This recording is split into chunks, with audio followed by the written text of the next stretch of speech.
All right, Answers Now family, welcome to our regularly scheduled Wednesday evening Answers Now Ask Me Anything, Ask Adam Anything. I am Adam Dreyfus. I'm the Chief Science Officer of Answers Now. What is Answers Now? Answers Now is an amazing, I should probably open it up to it, mobile app, but you can also access us just through the web. Where my co-founder Jeff Beck and I, about 4 years ago, were getting really frustrated that parents were not getting access to the experts that they needed to answer their questions. And that even when they had somebody on a regular basis, either in their home or in their school, they were still feeling very isolated, overwhelmed, and stressed out. And we were like, enough is enough. So we built Answers Now. And what Answers Now does is connect parents or caregivers directly to your own clinician. So you have your own clinician, kind of like Teledoc, right? Or Talkspace. You get directly connected to your own clinician, not just anybody, not like a bank of clinicians. If you sign up, you will get to select your own clinician, and that's the person who's assigned to you. So that's who we are, and what we're doing now with these is just kind of reaching out and letting people know what we're doing and demonstrating a little bit of how Answers Now works. So tonight, I want to encourage you to go to either the App Store, your App Store or your Google Play Store, and download the app. Or we have just made a whole bunch of updates to the website, getanswersnow.com. Pretty straightforward, getanswersnow.com. And then just click Get Started. Or you can just look around. We've got blogs, we've got some stuff parents have said, we've got tips. We've got these wonderful communities, which are kind of like Facebook groups. But very specific to the topics that are important to parents and caregivers of children on the spectrum. We kind of change the titles around a little bit depending on what you guys are requesting from us. But at the end of tonight, we'll be having one of our clinicians, Sasha, is going to be live in one of the parent groups called Ask Me Anything. That's the name of the group. If you go into communities, if you go to the website, you'll click Find Communities, and in the list, you'll see Ask Me Anything. Sasha will be there at 8 o'clock tonight, roughly when we're done here, answering questions in there. You can also find other parents and other folks in there. There's individuals diagnosed with autism. One of the great things that has happened is with this company has gotten bigger, is we had kind of a narrow focus at first, just looking at parents, but we got more and more individuals diagnosed, teenagers and adults. We're like, hey, I would love a little bit of help with some of the challenges I've got. We actually have a fair amount of clinicians that are on the spectrum. So we think it would be pretty silly to be a company dedicated to helping people with autism and not having people with autism at every level of the company and every level of the development. So they make us much, much better on a day-by-day basis. So check us out at getanswersnow.com. Click Get Started. Right now, we're just offering a free month for everybody who wants to try us out. This is obviously a very upside-down kind of time. I'm in the same boat. I've been doing daddy daycare here at my house and juggling that and work and trying to figure out what's going on with all the schools closed. This is on a good day, parenting is hard. On a good day, parenting a child with special needs is 500 times harder. Throw in coronavirus, we're getting a lot of messages and communications where people are like, I don't know how much more I can take. So tonight we're going to unpack a little bit about that. We're going to talk about some of the tools that we talk about all the time, but specific to this evening. If you are in here, and I see people kind of starting to filter in, you can put a message over here, and it doesn't look like I'm seeing it right now. But they usually will start filtering up. You can hit your little heart button, your little, you can send in a message. I do have my much better 90%, half is not saying it, Allison, who's helping me tonight. She can message me. I'm keeping an eye down here if I miss some messages. It's a whole team behind the scenes trying to make this happen. So first things first, the framework we're going to be kind of looking at tonight, supporting individuals with autism. And I am all about being a good behavior analyst. You give attributions wherever you can. So this is my first prop, supporting individuals with autism through uncertain times. This is a document, and you'll see the link up in the message bar here, someone just did a little heart. That is a link to this resource. It is 60 pages long, and it is put out by the National Professional Development Center. And in my estimation, they do one of the best jobs on earth of taking all of this tremendous information that's out there and putting it in, I don't want to say easily digestible, because otherwise it would be a much more popular website. But if there was one place I would point a parent to, I would say this is it. This is the top-notch stuff. So they've done a really amazing job in turning around a really incredibly useful packet. I know right now people are posting on Facebook. I'm getting emails all day long. There's stuff up, and it's on a regular day, it's overwhelming. Right now, everybody's throwing stuff out there. So I want to say this one kind of pulls all the best of all of that stuff out there. I know, touch my face. Sorry, I'm working on it. I should take away one of my cookies. So it's nice to see some folks in here. And before we kind of get going, just a reminder, if you want to know more about Answers Now, which is who we are, if you look at Answers Now for Autism Parents, go to getanswersnow.com. And we're going to unpack this resource a little bit. And I want to tell you what we're doing over the next couple of weeks. So if you go to the website for, it's not NPDC, it's got a different name for it. It's Affirm, AFIRM, the website. But if you just type in National Profession, NPDC and Autism, it'll take you right to it. They have all of these evidence-based practices. And so I know that a lot of parents of children diagnosed with autism and just disabilities or anything are overwhelmed. And there's always this feeling like the next best thing, right? Ooh, this is the new book. Oh, this is the new video. This is the new author. This is the thing that's really going to help out. And what the NPDC did about 8 or 9 years ago is said, all right, let's hit pause for a second. What is the stuff we know works? It's not in process. It's not about to be published. It's not coming out soon.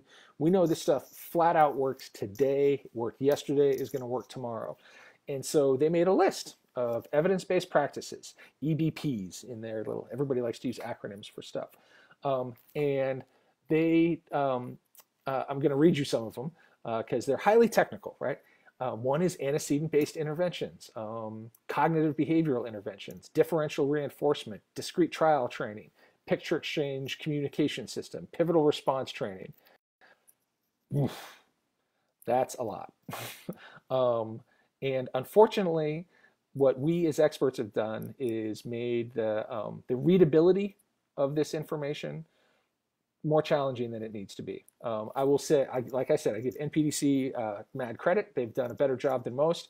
It's still pretty inaccessible, and you need a lot of background knowledge. So one of the things that, one of sort of the visions behind Answers Now was, how do we make this information more accessible? Because we're not inventing anything. This isn't the Adam method or the Jeff method or the Sasha method. This is all stuff that we know how to do. And we hear from parents all the time. I'm feeling overwhelmed, and then you show up and you come in my house, and all of a sudden my kid's listening to you, and he's starting to do new skills. How do you do that? And it's just technique. It's just, I didn't know how to do it before. Nobody knew how to do it before. You learn it. Now, in the traditional model, it takes a fair amount of time to learn it. But once you've learned it, you're like, oh, this is pretty straightforward. This is not one of the things that we sometimes miss in this is that all of the behavioral interventions that you would get from someone like me or coming in, there's no medicine.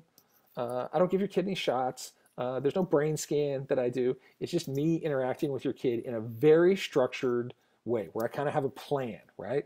And so part of what Answers Now is how do we help parents think a little bit more like behavior analysts so that they got a little bit more of a plan when you're in the store, when whatever's kind of going on.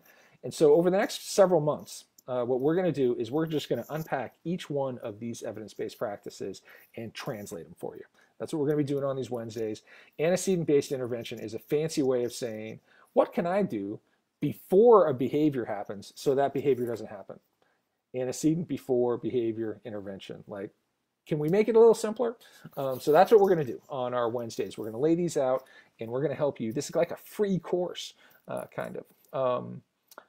Nice to see you, Sasha.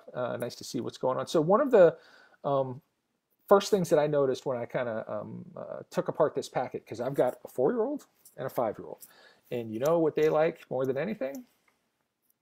Right. Screens, screen time. And here we are, we're in lockdown. Nobody's allowed to go anywhere. And even the professionals who are like, yes, you must read to your kids 5,000 hours a night. Um, the They're saying to parents, hey, this is a tough situation. Don't be so uptight about screen time, which just means that getting your kid off of that screen, TV, tablet, phone, whatever, is going to be that much harder. Trying to get your kid off the phone after 5 minutes is hard. You put 1, 2, 3 hours where they're glued to it, it's a fight. So one of the things that they did, the NPDC did, or the Affirm folks did, is they have a little set of, and they have a bunch of different pictures like this. So this is kind of their first page on how to transition off of screens. A really super straightforward, basic 1, 2, 3 help you get your kid off the screen. And this one has a great tip on it. Try to avoid planning screen time before non-preferred activities. So some people are like, all right, I'm going to use the screen. They're going to get the screen, but then I'm going to give them a haircut, which they hate. So I'm going to try to use the screen to get the haircut. You're setting yourself up for trouble there. That's like me saying, whatever your activity is, golf, singing, whatever your favorite thing is, and then I'm going to do your least favorite thing right after it. Hey, we're going to play golf. I'm like, all right, we get to go play golf. That's awesome. And then we're going to go meet my friend who you hate. Oh. All right, well, now I don't want to play golf so much. If golf means that I have to go sit down with this person I don't like. So the tip that they give is it might be easier for your child to transition from screen time to like snack. So you're like, hey, I need you to put the phone down in 5 seconds, and then we're going to have some pears, right? Or whatever your kind of favorite thing is. And once you've kind of broken that, like, oh, because I mean, you can see it sometimes with kids. Like it takes them a second to, they'll usually, sometimes they just throw themselves on the floor. It's a powerful thing. So you transition to something, not the worst thing, because a lot of us are like, all right, this is my big artillery, right? Like this is, the screen is the big thing. I can get them to do all kinds of stuff.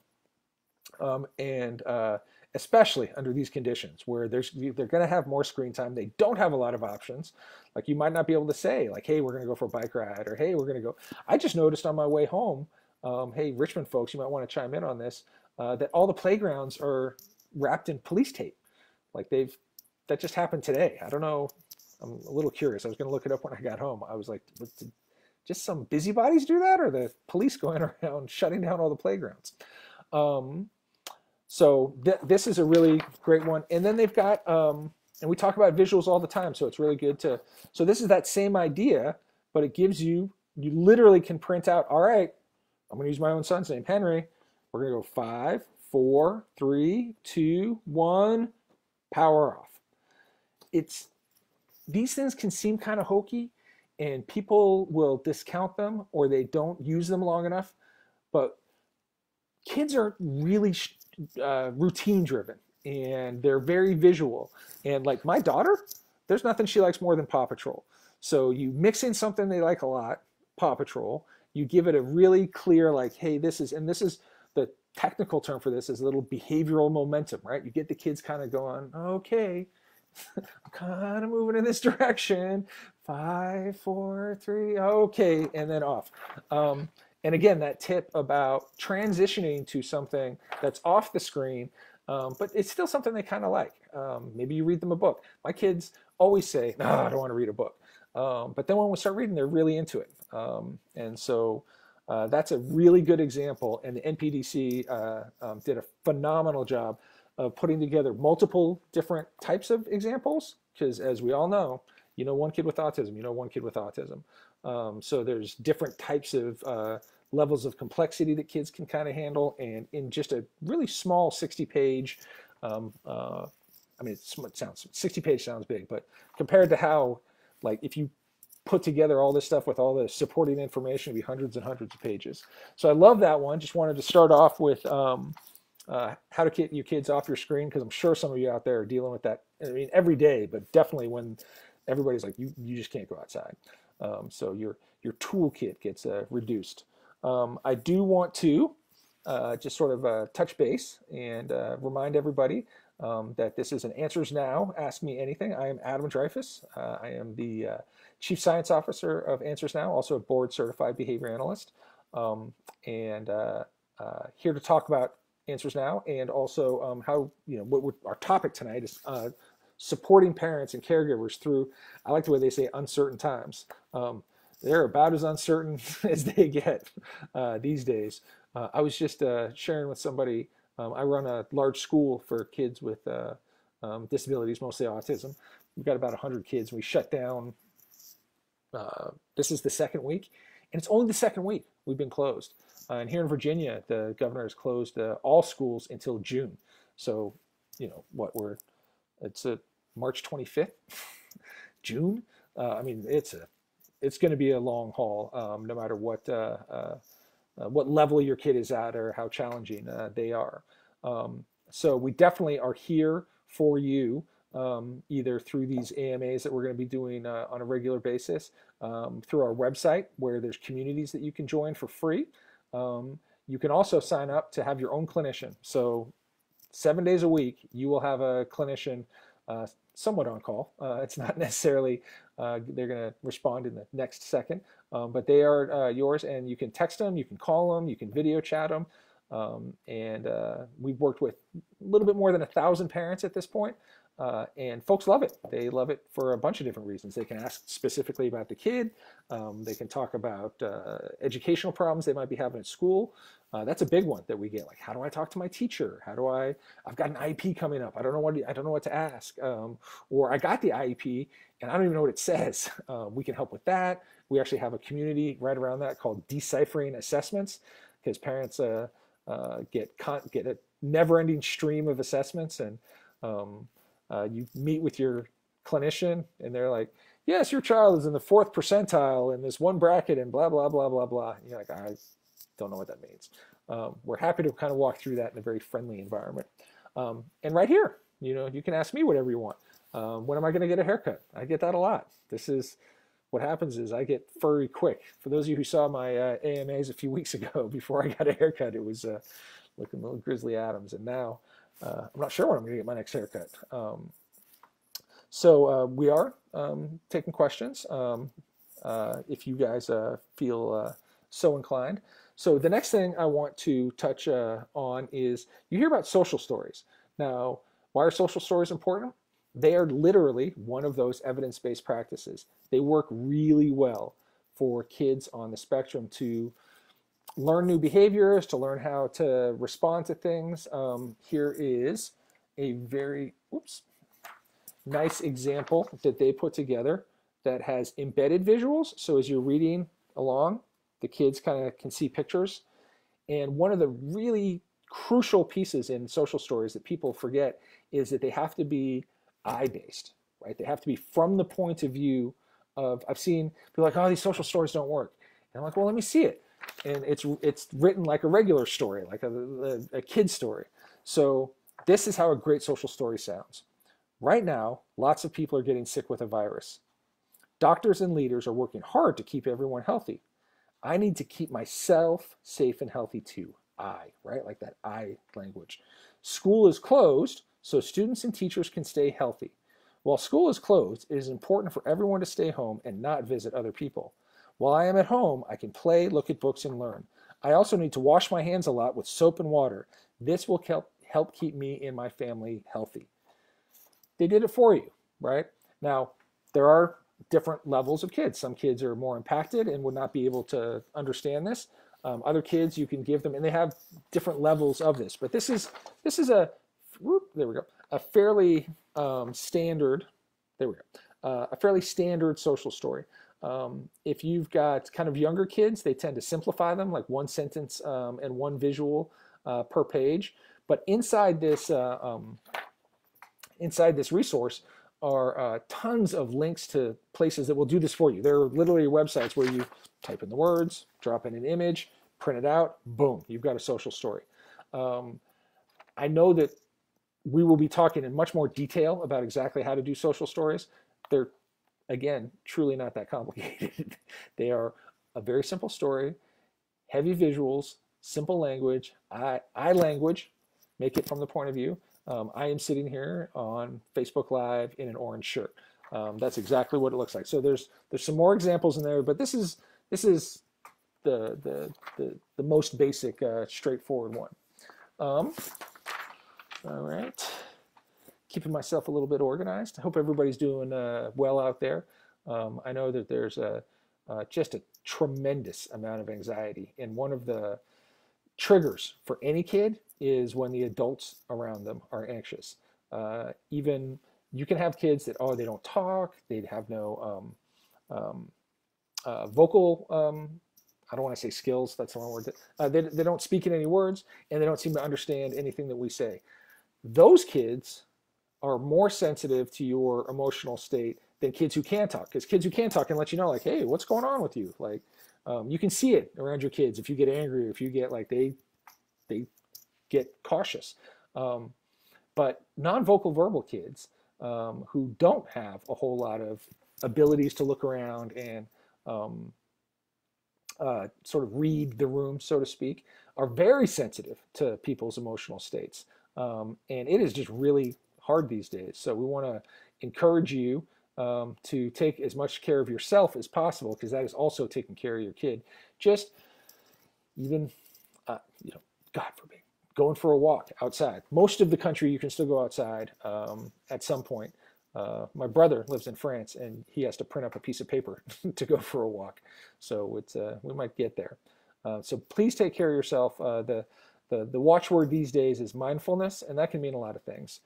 There's some support in here for, here's what I was looking for.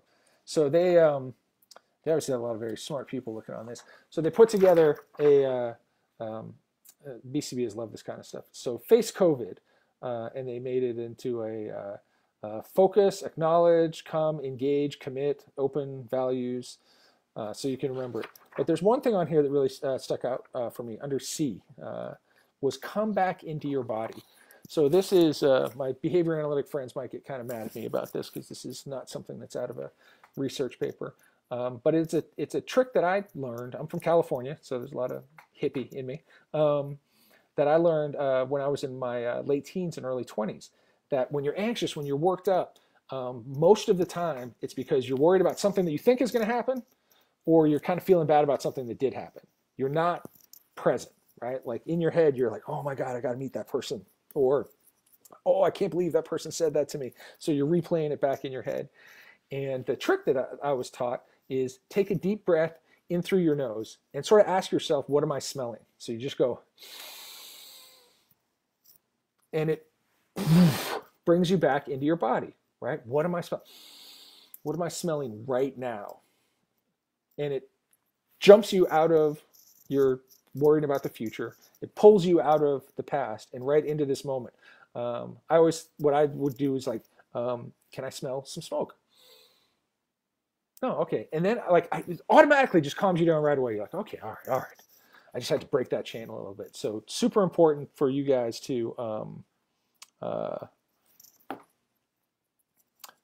I'm getting some messages here. Going to answer some questions as we go forward. We have a lot of questions that we get in communities.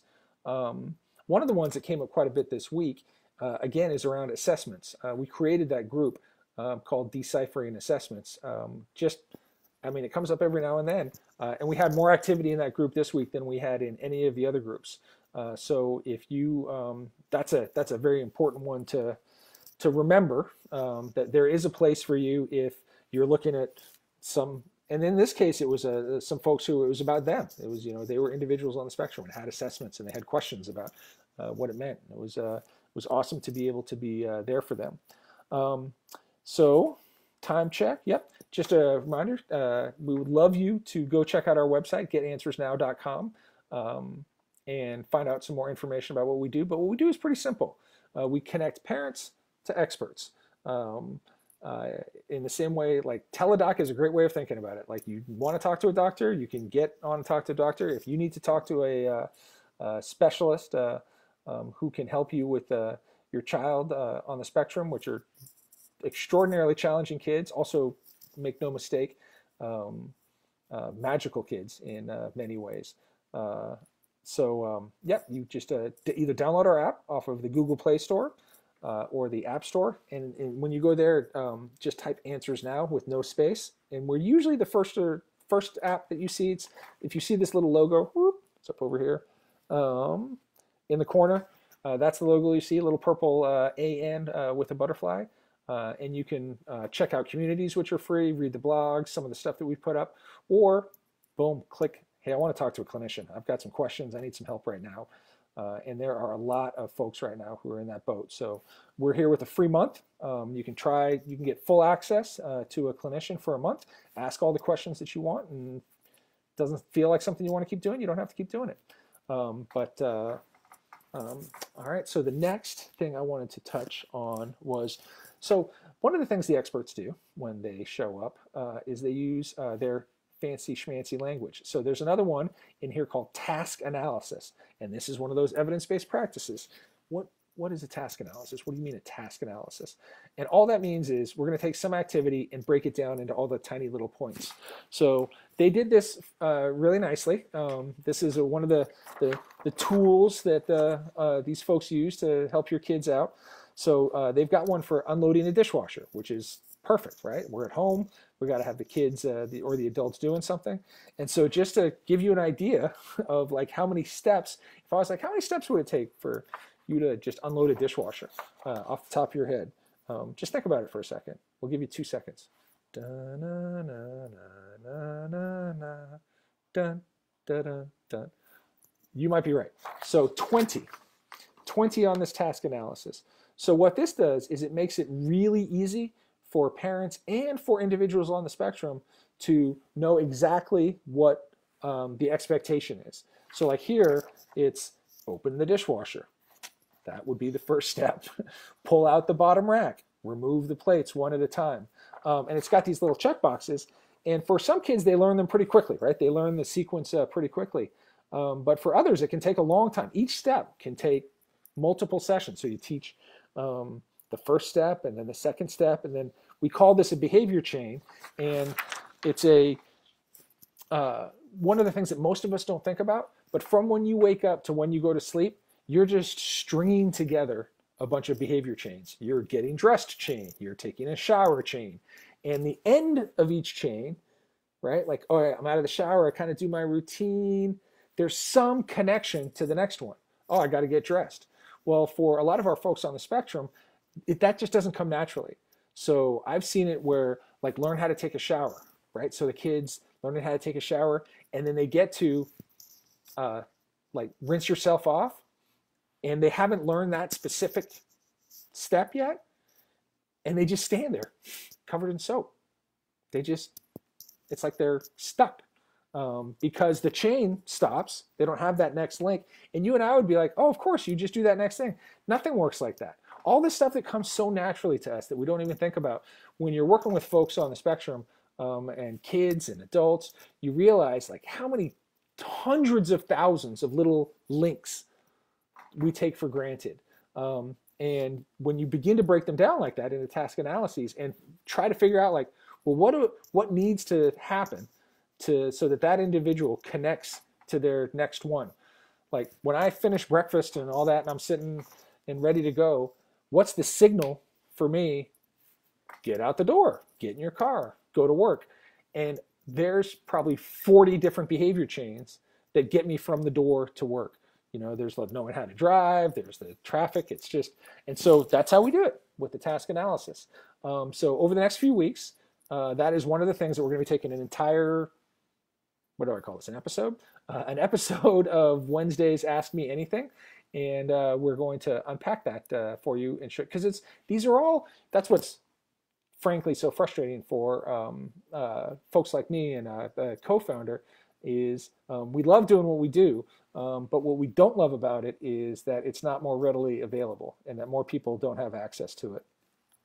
Because what that means is a really stressed out parent who the answer is out there, the solution to their problem is out there, and we as an industry or whatever profession haven't taken the time to put it in a way that they can use it. And that's just not all right. And that's what Answers Now is all about, is translating this, for lack of a better word, teaching parents. Here's a good example. Early on, we had a parent contacted us, got assigned to a clinician, and her main issue was, my kid's afraid of automatic flushing toilets. So the first thing that happened was the clinician, very experienced PhD level person, said, "Oh yeah, well that's, I've dealt with that a lot," and you could almost feel the parent just through the chat. So really, I thought I was the only one. It's like, no, I've dealt with this dozens of times, and you could feel her anxiety. Oh, okay, I'm not in this alone. It's not my kid who's like that much different than other kids in his situation. And so what had happened is, little by little, he had gone from like, kind of reacting to the automatic flushing toilet to he wouldn't even go in any building where he thought there was going to be an automatic flushing toilet, which is pretty much any building there is. So it was really restricting their lives. And so the clinician said, all right, here's what we're going to do. Here's my first tip. So instead of giving her a whole task analysis, he's like, I'm just going to give you the first thing. Next time you're out and you don't have to go to the bathroom, because at that point he'd get super anxious if he had to go to the bathroom. And by the time they were trying to go to the bathroom, it was just a bad situation. So when you take that off the table, you don't have to go to the bathroom.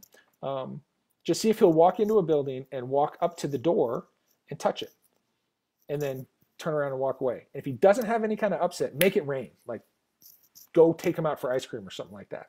And if he does start to protest and resist, just turn around and walk away. Don't make it and then let me know what happens. And so just doing that, just breaking it up into little pieces, giving her a little step to do in less than a month. And that might seem like a long time to some other folks out there, but for parents of a kid on the spectrum, a month, that is not a very long time for their kids to entirely learn a new skill. In less than a month, that kid went from not going into buildings to not only being able to go in the bathroom and tolerate the sound, but to use the toilets, the automatic flushing toilets, which is huge because it can take a long time to sort of get them used to the sound so that they can use it. And they'll still won't use the toilet. But it was and now that parent has an idea, right? Like, so the next time something like that comes up, my kid starts really resisting something, they've got a plan. And it could not have gone better. That was exactly what it is that we're trying to do here. All right, just another time check. I am Adam Dreyfus. I'm the Chief Science Officer for Answers Now. And we are a mobile app that connects parents of children diagnosed with autism and individuals themselves with their own clinician that can help them on, you name it, behaviors, communication, transitions, working with their brothers and sisters. There's almost no end to it. And I do want to kind of say, because this came up, I've done a couple of podcasts this last week, and one of the criticisms about our field sometimes is, oh, you're just trying to make people normal. I guarantee you, in the behavior analytic field, there's very little normal. There's not a lot of people walking around saying, oh, look how normal we are, and how can we make everybody like us? We as a field tend to be, and I say this in the nicest possible way, a little bit of the island of misfit toys, or the dented can aisle, I like to say. People who are drawn to this field to kind of help other folks. What we are all about is promoting independence as much as possible. Behavior analysts will tell you, so a kid, they say, oh, well, you're just trying to get him to talk. Right. Yes. Because a kid who can talk can decide and let people know what they want more than a kid who can't. It's just that simple. Whether it's what show they want to watch, what food they want to eat, where they want to go. Most of the people out here talk. And so if you have that capability, it makes you much more independent. It is not about making people like us. It is giving them the tools to live their life. The goal should always be full independence, not some kind of weird nanny state where they're just doing what we want them to do. That is not. If you run across a behavior analyst who talks like that, run in the other direction. It should all be about how do I promote communication and social skills so that this individual can be as independent as possible, with the goal being 100% independence. And what that means, who knows? It's up to them, right? They're independent. They get to, that means they read what they want, they eat what they want, they do what they want, just like the rest of the grown-ups for the most part.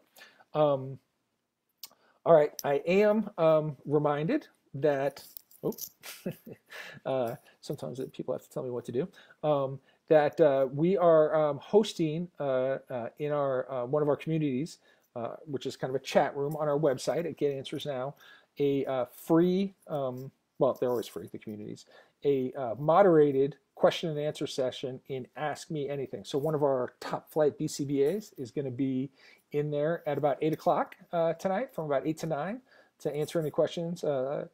I've done enough of these that I know that sometimes people are uncomfortable asking things if somebody's staring at them through a computer, but that the comfort of a chat room can sometimes, people are more comfortable in there.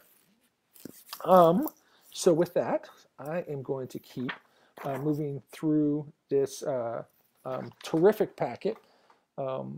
So the packet I'm talking about, and what we are talking about here, is supporting individuals with autism through uncertain times. Always giving credit where credit is due. It's a terrific document put together by the UNC Frank Porter Graham Child Development Autism team. And it is chock full of evidence-based practices and really solid behavior analytic principles, from the visuals, the task analysis. One of the things that there's quite a few examples of is the schedule. And one of the huge challenges that people have today and for the next several months is, how do I schedule my day? I have been super guilty of this in the first couple of weeks, kind of getting my feet under me. And the less scheduled I am, the more challenging my kids are, and the more scheduled I am, the less challenging my kids are. So this is a good example of like a daily schedule. Just wake up, brush my teeth, get dressed, eat breakfast, read, and exercise. Get your day off. You can mark the boxes. You can use stickers. You can have some kind of reward system. You don't always have to have a reward system. Not everything requires a reward. But the schedule itself serves to calm the kids down. One of the things that, one of the terms that I like to think of all the time is, how do I reduce uncertainty? Somebody who's uncertain about what's about to happen next tends to be anxious. If I took you to a bus stop and I said, yeah, a bus is going to come by at some point. Like, well, what does that mean? Is it in 5 minutes? Is it in 10 minutes? Is it, what is it? Well, just hang out here. And then I leave. That's anxiety inducing. That's why we have bus schedules. That's why you can look stuff up, because all of us get anxious if we don't know what's about to happen. And kids on the spectrum, boys, girls, you name it, they don't naturally, generally, know how to read a bus schedule or have all of these sort of natural tools that we've got, that we've learned to reduce our own uncertainty. And so a really nice schedule. There's also, these have proven to be very powerful. Like, you get kids, they get anxious, right? So maybe they're uncertain of what's going on. Why am I not at school? A lot of our kids, that some of us grew up and we're like, I'm not super into school. Kids on the spectrum really strive in the structure of the school. It doesn't mean it's like a military academy. It just means there's a predictability to it. And now that's been taken away. It's really destabilized a lot of them. We're pivoting pretty hard here at Answers Now to try to support those parents in the home through what we're doing here. So this is, again, a really nice visual for a calming routine. Take 4 breaths.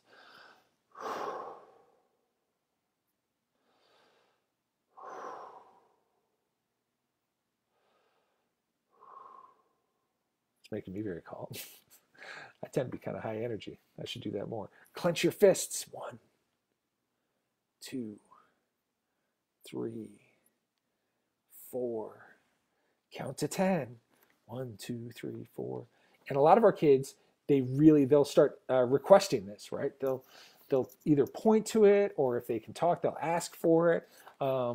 In the same way that you might be feeling a little like, I'm not sure what's going on. So what do? You look at your calendar. You look at whatever it is that tells you what's going to happen next. Oh, that's right. I've got a meeting, Mike, at 3 o'clock. Okay, all right, that's what's going on. All right, I'm calmed down. So the reduction of uncertainty is huge. So we are getting pretty close to being at the end of our little Ask Me Anything here on Wednesday night at 7 o'clock Eastern out of Richmond, Virginia. I want to remind folks to definitely go to our website, getanswersnow.com. Click on the Get Started button if you want to get connected to a clinician, or you are free to check around. You can click on the Find a Community, which are the free chat rooms. We're going to have Sasha in there at the top of the hour to answer any questions that you might have, 8 o'clock Eastern. We are also offering a free month of connection to a clinician right now to everybody, and we are open to whatever suggestions that you have for what it is that we can do to support you where you're at right now. Is it more of these, right? Are these great? Would you like some webinars? Is it the resources that we have on the website, like this NPDC resource? Do you want to talk to somebody? Do you want to video chat with somebody? What can we do to support you from where you're at? So I've got, one of the also the nice things in the packet. I mean, it's a fairly endless supply of stuff, but there are folks. There's a lot of crisis information in here. Who do I reach out to in a crisis? It is one of the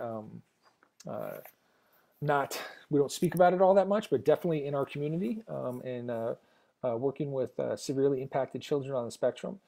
This is a crisis.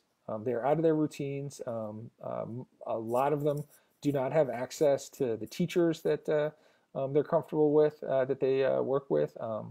Some folks have been, they get in-home support, and that in-home support has been suspended for a period of time. I know here in Virginia, most of the in-homes are still up and running, which is great because that's a lifeline to the parents. But we are also, through your phone, just pull out your phone, and if you've got Answers Now, you can reach out and connect to somebody to help you get through this. So with that, I think I'm going to say good night. Allison, I'm counting on you. I think we're have reached the sort of the logical end of this. Definitely want to send you to getanswersnow.com at the back end of this to check out the communities and to ask me anything. You can download the helpful packet that I've been going through, and it should be pretty straightforward, but it is a perfect example of if there was something that you're like, oh, this looks like it's really helpful, but I'm not sure exactly how it works, touch base with us. This is all stuff we're very familiar with, and we would love to help you set it up, problem solve it, troubleshoot it. How do I do a task analysis? How do I set up the schedule? The first time I put up the schedule, my kid pulled it down and ripped it into a ball. Or ate it, who knows. But I want to thank the folks who have checked in and the ones who are going to watch this at a later date. I am Adam Dreyfus. I'm the Chief Science Officer of Answers Now. I want to thank you for taking the time to listen to this and look forward to touching base with you next week. Thanks very much.